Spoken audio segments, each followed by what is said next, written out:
Alhamdulillahirabbil alamin wa bihi nasta'inu ala umuri dunya waddin wal aqibatu lil muttaqin wala udwana illa 'alal zalimin. Allahumma shalli wa sallim wa barik ala sayyidina wa maulana Muhammad sayyidil awwalin wal akhirin wa ala alihi wa ashabihi ajma'in. Amma ba'du, fala hawla wala quwwata illa billahil aliyyil azim. Sadatil muhtaramin wal mufakhimin, ulama al-kiram wa syu'ama al-a'izzah, para kiai, para bunyai, khususipun Rois Syuriah NU cabang Kabupaten Gresik lan jajaran pengurus cabang Syuriah maupun Takmiyah, begitu juga di MPC ingkang sami-sami kita mulyakaken Ibu PJ Bupati Kabupaten Gresik, Ibu Aminatun Habibah Dr. Hajah Ibu Aminatun Habibah MPD pejabat MPRD Bupati Gresik lan sedaya jajaran Forkopimda Kabupaten Gresik, juga Ketua DPRD, Kepala BPN, dan yang lain-lain, para pimpinan ormas Islam di Kabupaten Gresik, ada Nahdlatul Ulama tentunya, mungkin ada Muhammadiyah, ada LDI, dan yang lain-lain. Ibu muslimat sedaya ingkang tansah kita mulyakaken, kita banggakan. Alhamdulillah siang menika Allah Subhanahu yaitu istiqomah dalam rangka memperingati Hari Santri. Langkung kula sangat bersyukur saged sowan dhateng ngarsa panjenengan sedaya. Saya kalau ke Gresik ini ya saya pikir nomor satu itu kula kepengen pikantuk barokah Gresik, di mana sejarah pengembangan Islam Gresik ini adalah salah satu tempat di mana sebagian dari peletak dasar Islam Indonesia yaitu Wali Songo itu ada di kota Gresik ini. Kotanya itu ada Sunan Gresik. Ini penting Bupati tadi bicara soal sejarah, penting dicatat bahwa Gresik tidak bisa dilepaskan dari mata rantai panjang sejarah lahir dan berkembangnya agama Islam di Nusantara ini. Ada titik-titik tertentu memahami sejarah Islam. Salah satu titiknya Gresik. Ini jadi menurut saya Gresik ini penting. Oleh karena itu, kulo yakin Gresik ini muga-muga dibarokahi kalih Gusti Allah Ta'ala. Sedoyo muga-muga dibarokahi. Rakyatnya barokah, amin. Pejabatnya barokah.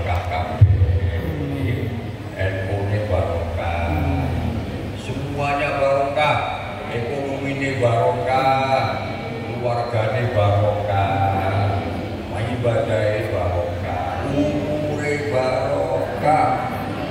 Insyaallah. Untung sampai jadi wong Gresik. Ada tempat di mana Al-Quran itu wonten.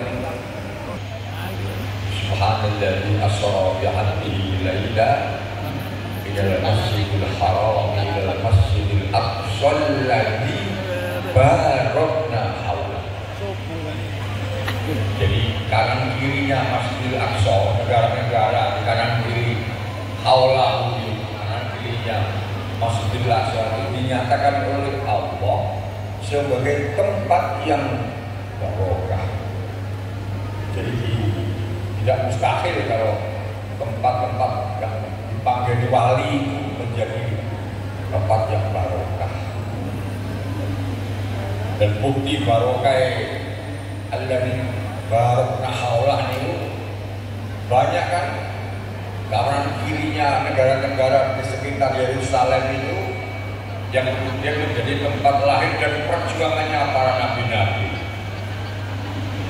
Mesir melahirkan Nabi Yakub, punya anak Nabi Yusuf, Nabi Musa, nabi-nabi lahir di Yordania, nabi-nabi Isa Bethlehem lahir di Yerusalem. Kan begitu. Nabi-nabi itu lahirnya itu di sekitar di situ aja. Nabi Ibrahim itu di Babilonia, saat ini dengan Irak. Nabi Nuh di Babilonia di Irak. Sebenarnya kan Nabi kelahiran Gresik kan sebenarnya. Nah, hanya satu Nabi itu yang tidak lahir di haulah itu, kanan kirinya Masjidil Aqsa, yaitu Nabi Muhammad Sallallahu Alaihi Wasallam. Itu di Makkah. Muhammad itu keturunan dari Ibrahim lewat putra namanya Ismail. Ismail itu sendiri lahirnya di Syria, di Syam, di Syria. Kemudian suruh pindah oleh Allah ke Mekah. Allah mengatakan, ya Allah, kula nitipkan anak keturunan kula mangke biwadin ghairi dzar'in 'inda baitikal muharram. Terus ditungani kalau Nabi Ibrahim tak dunge ditinggal Siti Hajar dan Ismail itu ditinggal balik malih ke Syria, ditungani. Dan dungan ini penting tidak catat. Apa dungan? Rabbi ja'al hada baladan amina warzuq ahlahu min thamarati man amana billahi wal yawmil akhir. Tapi dijawab oleh Allah, qala wa man kafar fa umatti'uhu qalila thumma adtarruhu ila adzabin nar. Itu dungane Nabi Ibrahim ke Mekah itu sudah terasa retas gak mau. Karena itu gunung karo padang pasir. Didungani, ya Allah, jadikanlah tempat saya menitipkan keluarga saya Hajar dan Ismail ini, jadikanlah ini balad dan aminah, negeri yang aman, negeri yang tertib, negeri yang rukun, negeri yang damai. Ini penting. Di ayat ini aman ternyata nomor satu. Untuk negara itu aman, stabil dalam keadaan apa saja. Baru yang kedua minta rezeki ekonomi. Warzuq ahlahu minat samarat. Ya Allah, keluarga kami ini bikin sama dari keluarga yang masyarakatnya itu rezekinya cukup dan sejahtera. Dan nyatanya sekarang terjadi kanan kirinya Ka'bah itu orangnya orang larang. Zaman biyen itu wong kanan kirinya Ka'bah itu marah-marah. Maka yang haji niku menawi tamattu kan kudu ndeleh dam. Gitu nggih. Ndeleh dam. Kambing. Nah, hitung kemana daging itu? Quran mengatakan hadiyan balighul Ka'bah. Hadiah jadi kambing yang disembelih itu menjadi hadiah pemberian bagi jamaah haji untuk orang-orang yang hidup di sekitar Ka'bah. Waktu itu marah-marah, Pak, buru-buru. Dan saat ini pun lemu-lemu. Orang-orang sekitar Ka'bah itu sudah tidak butuh lagi. Orang tua kena Ka'bah saat ini, wong sugih. Lek mangan belum terima, kamu mangan terprancis gitu. Marungnya ini waduh, ke Amerika, ke itu. Jadi dulu sampai dulu dikatakan hadiah balighul Ka'bah karena memang orang-orang sekitar Ka'bah itu marah. 200.000 kambing yang disembelih oleh jamaah haji Indonesia itu nggak usah disembelih di sana, tapi di Indonesia saja terus dikembali ke masyarakat yang miskin-miskin di Indonesia. Ini lagi kita bahas dan nanti akan saya sampaikan hasilnya kepada Pak Prabowo, Pak Presiden. Kalau memang mungkin dan hukum boleh, itu kan bermanfaat. Indonesia butuh itu, Pak. Wong Mekah orang butuh. Dan ya hukum itu kan ya dulu ma'indati wujudan atau adaman. Nah, begitu kata qawaidul fiqh. Hukum diberikan kepada orang Mekah itu kan karena itu butuh. Saya kira serang butuh. Saya butuh malah wong Timur juga apa namanya NTT itu banyak stunting besar. Itu kalau dibuat makanan kalengan itu muslimat itu dibagikan kepada orang-orang hamil penting terus ini sama penting muslimat. Tapi orang yang menekan negara yang ketengi. Ini sedang kita bicarakan. Saya lagi bicara, kemarin kita panggil Gus Irfan dan Mas Daniel sebagai Kepala Badan Pengelola Haji untuk membicarakan ini. Menjadi keputusan negara, biar Pak Prabowo yang ngomong kepada MBS harus dijaga.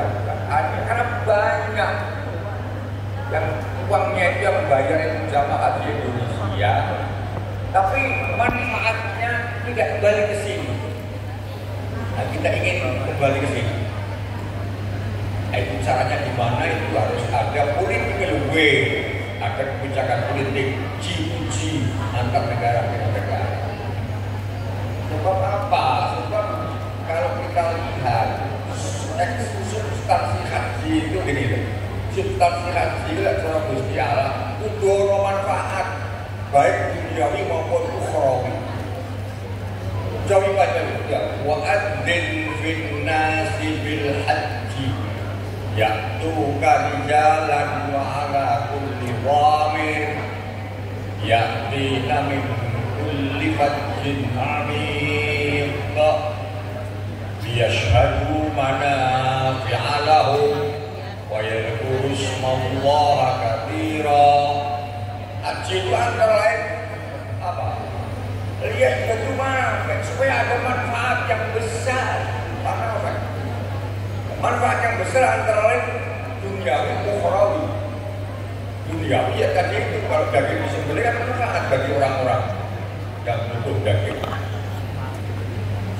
Nah sekarang orang Mekah nggak pakai dukung, malah senang sebenarnya kalau dipotong di negara lain karena di sana itu butuh sekian puluh ribu wong dibayari kan beda ini.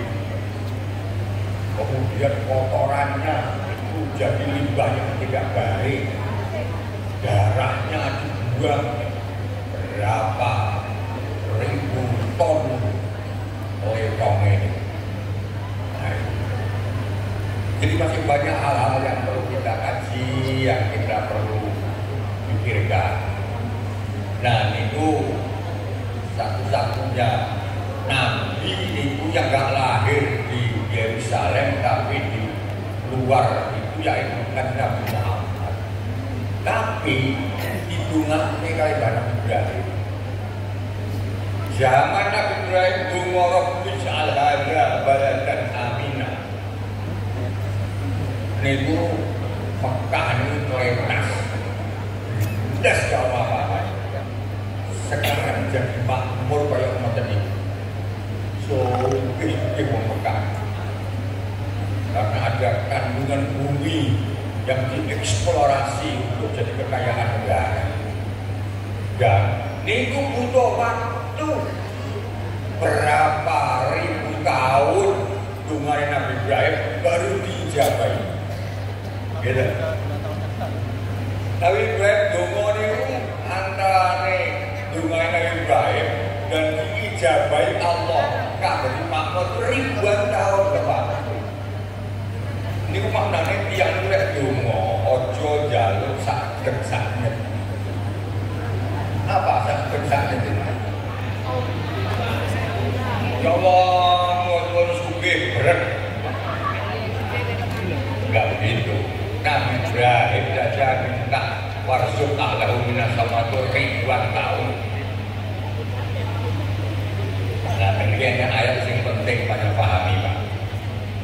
Terusannya ya, kita berarti jalur telu perkara. Siji negara iki aman Gusti. Ini polisi kok gak ini? Pak polisi ini, Pak polisi. Ini menurut Quran itu nomor siji, Pak. Oke. Jadikanlah negeri saya negeri yang aman, baladan aminah. Ini apa benar? Nomor siji. Supaya aman ini butuh polisi kita ya. Jadi yang berkepentingan dengan Quran itu sebenarnya polisi karena itu mempersatukan. Jadi ada polisi orang salah itu dan susah kenapa? Polisi itu salah itu apa? Pokoknya karena Gusti Allah di nomor siji kan. Gusti Allah.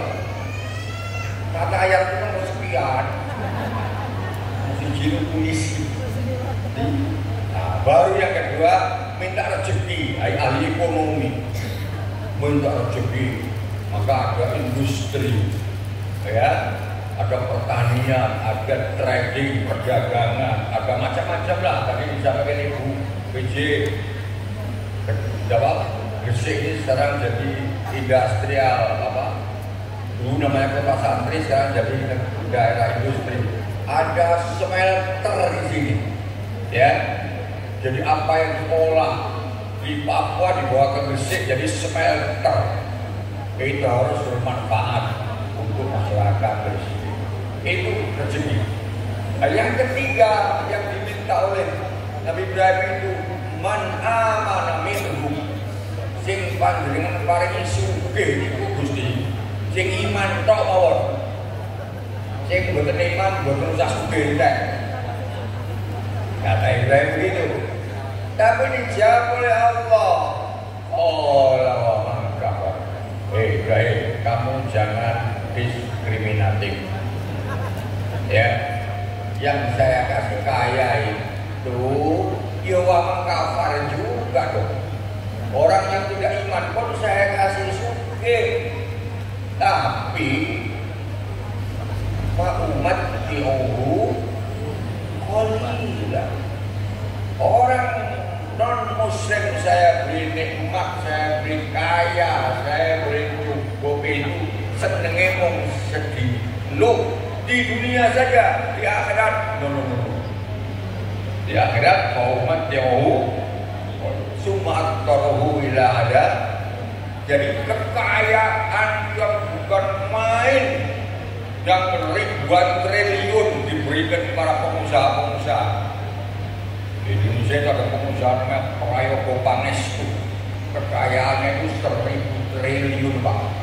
Masya Allah. Itu pokoknya gawat. Ya, uang siji kok 1.000 triliun.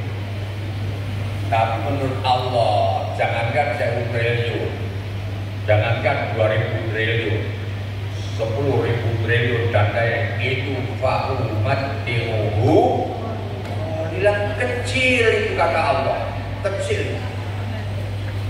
Nah, dan itu akan jadi beban berat umat jauh tumat korhu ila ada.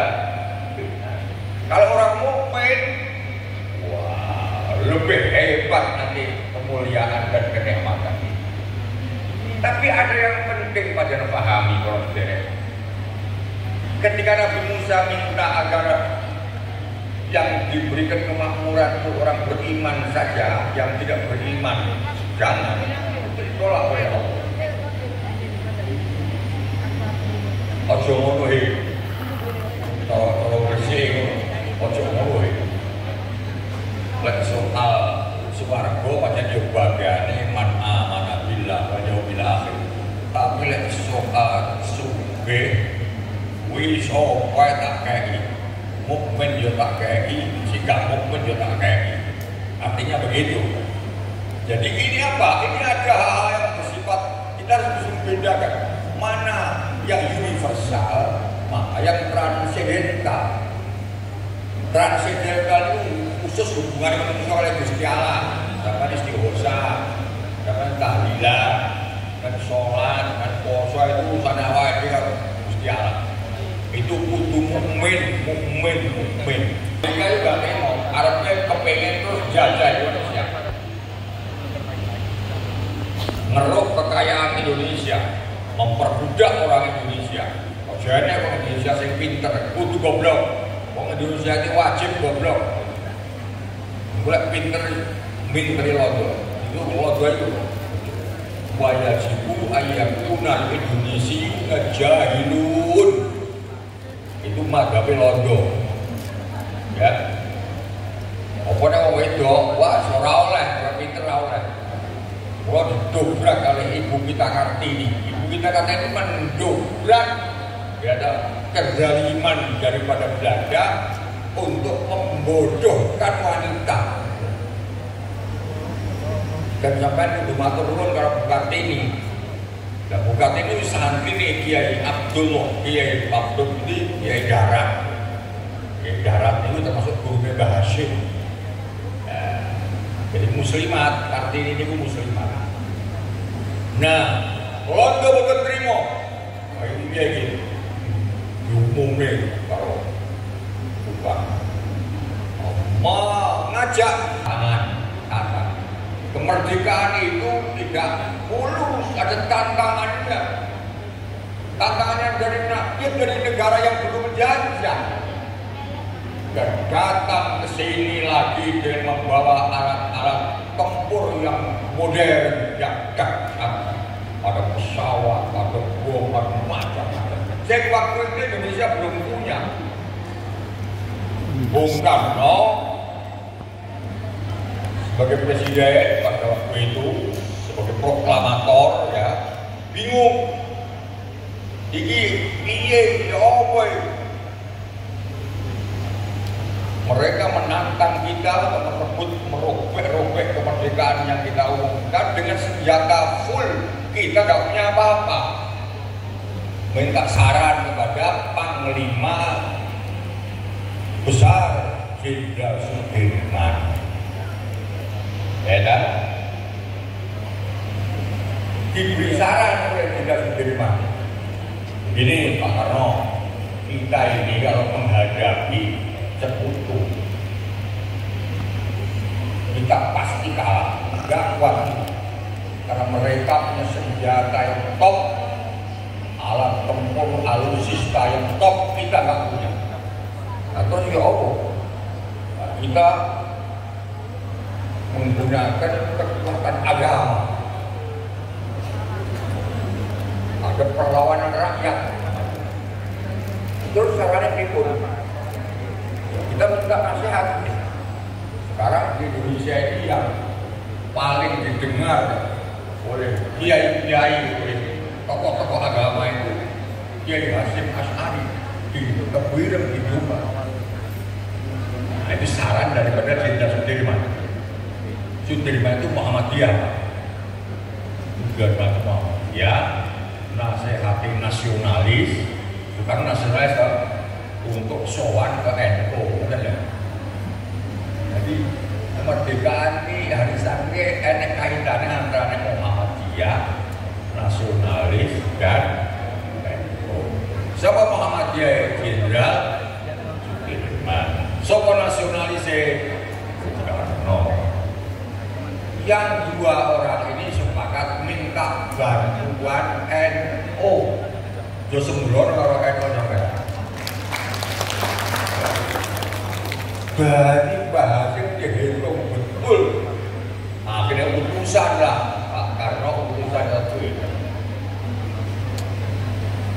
Pertanyaannya begini, kalau saya ingin Bahasim buat utus Pak Karno atas saran Jenderal Sudirman sowan panjenengan.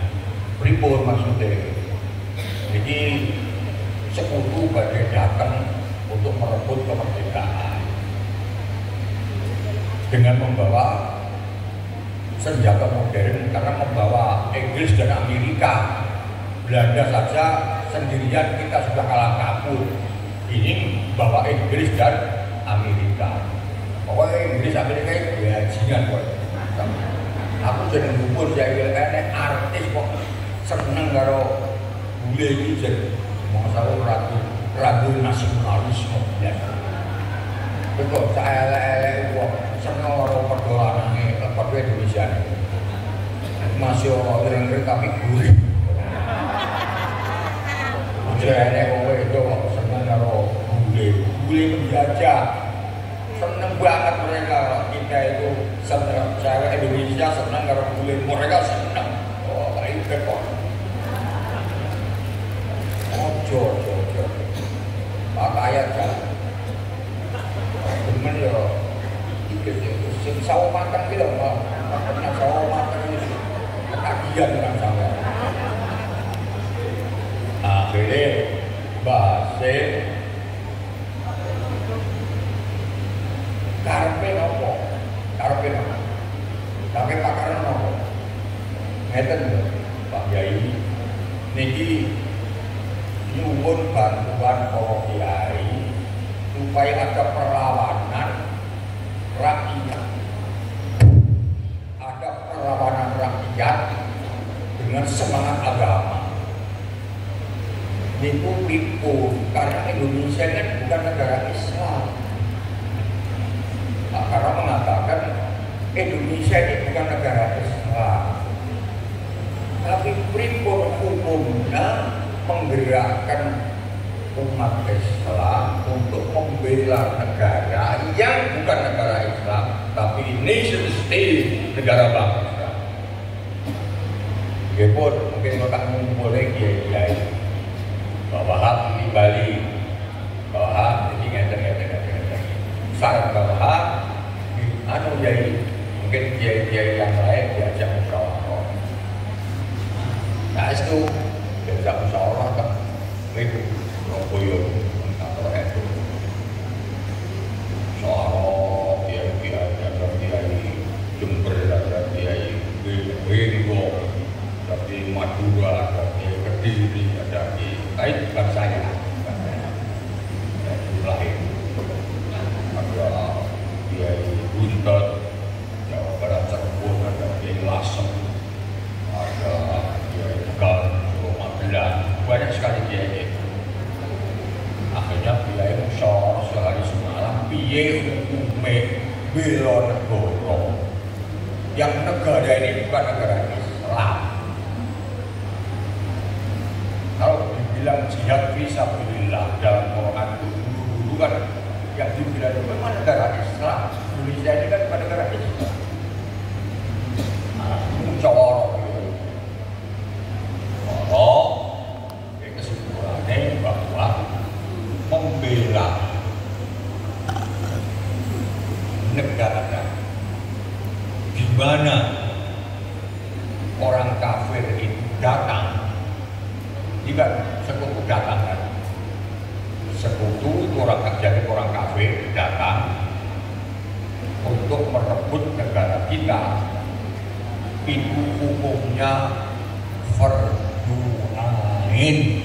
Fardu ain itu wajib, khususnya bagi orang-orang yang berada di masa Fatul Qasr.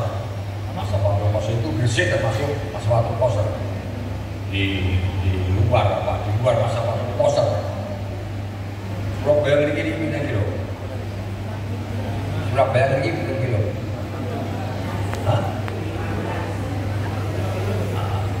Jadi masih di luar. Yang kedua, mati karena membela negara, mati syahid.